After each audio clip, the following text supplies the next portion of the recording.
We're just under a month away from when candidates will be filing their petitions to run for office. And things are changing up for Congressman Darin Lahood, now running for the newly drawn 16th district. Congressman Lahood joins me now. Thanks so much for sitting with me today. Great to be with you, Matt. Absolutely.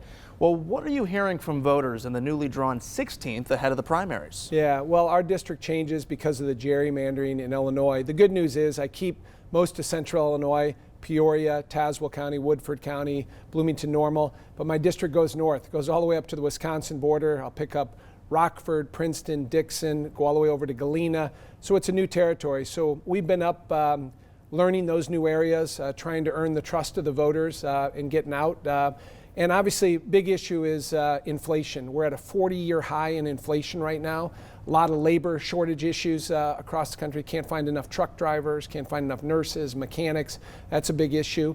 And I think there's generally an uncertainty when it comes to the economy. And you see that reflected in the polling, but also as people that I interact with. I think people thought when Biden came in that there would be a real focus on the economy, getting us back to normal, and we haven't done that yet. And so with that uncertainty, and then you couple that with what's going on in Ukraine and Russia, what happened in Afghanistan last summer, and then what's happening at our southern border, there is a lot of energy and enthusiasm for this year's election. And so again, I look forward to working hard to earn the trust of the voters in this new district.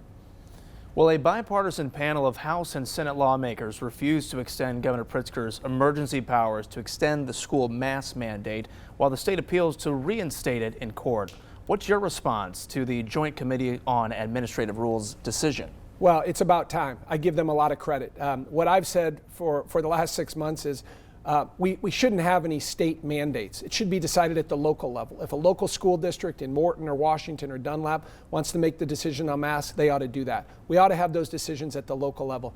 My district borders Iowa and Indiana. I look at other states and how they've gotten rid of these mandates, and there has not been a rise when it comes to more healthcare issues or more COVID issues.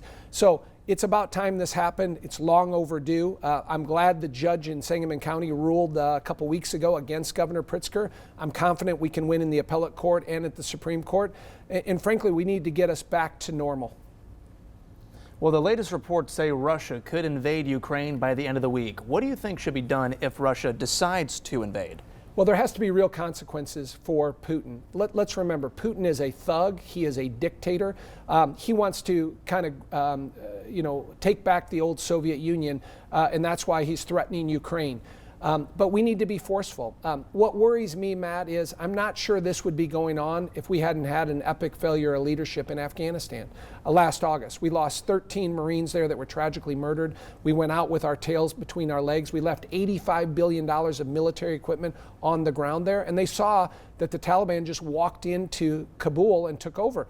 That weakness by the Biden administration has emboldened our adversaries, whether it's Putin in Ukraine, whether it's Xi Jinping in Taiwan, whether it's Kim Jong-un in North Korea, or the mullahs in Iran.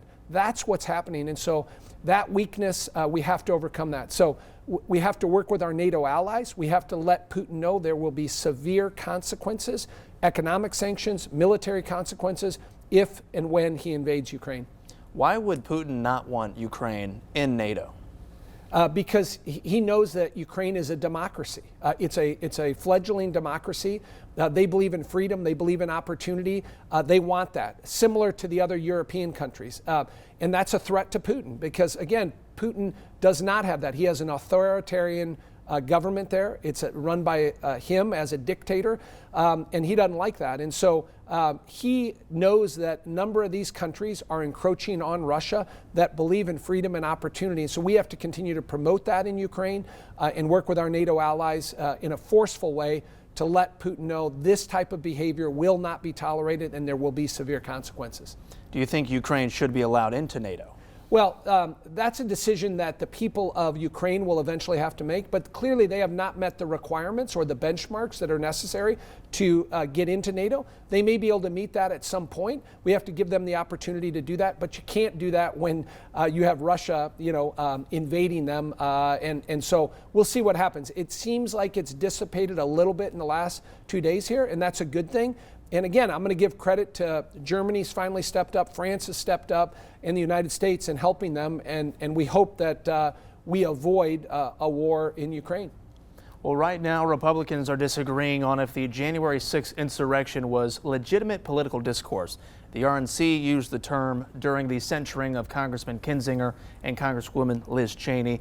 Senator Mitch McConnell rebuked these claims and called it a, quote, violent insurrection. Where do you stand on this issue? Well, you know, the RNC is made up of the men and women of the Republican National Committee, not members of Congress, and they made their decision to move forward with the censure. In terms of the violence that occurred at the Capitol, I don't think that was legitimate political discourse. But I'll also say this. What I'm focused on is the election of 2022 in November, winning back the majorities in the House and Senate. I think politics is about the future, not about the past. And we as Republicans have a lot of momentum as we go into the November election.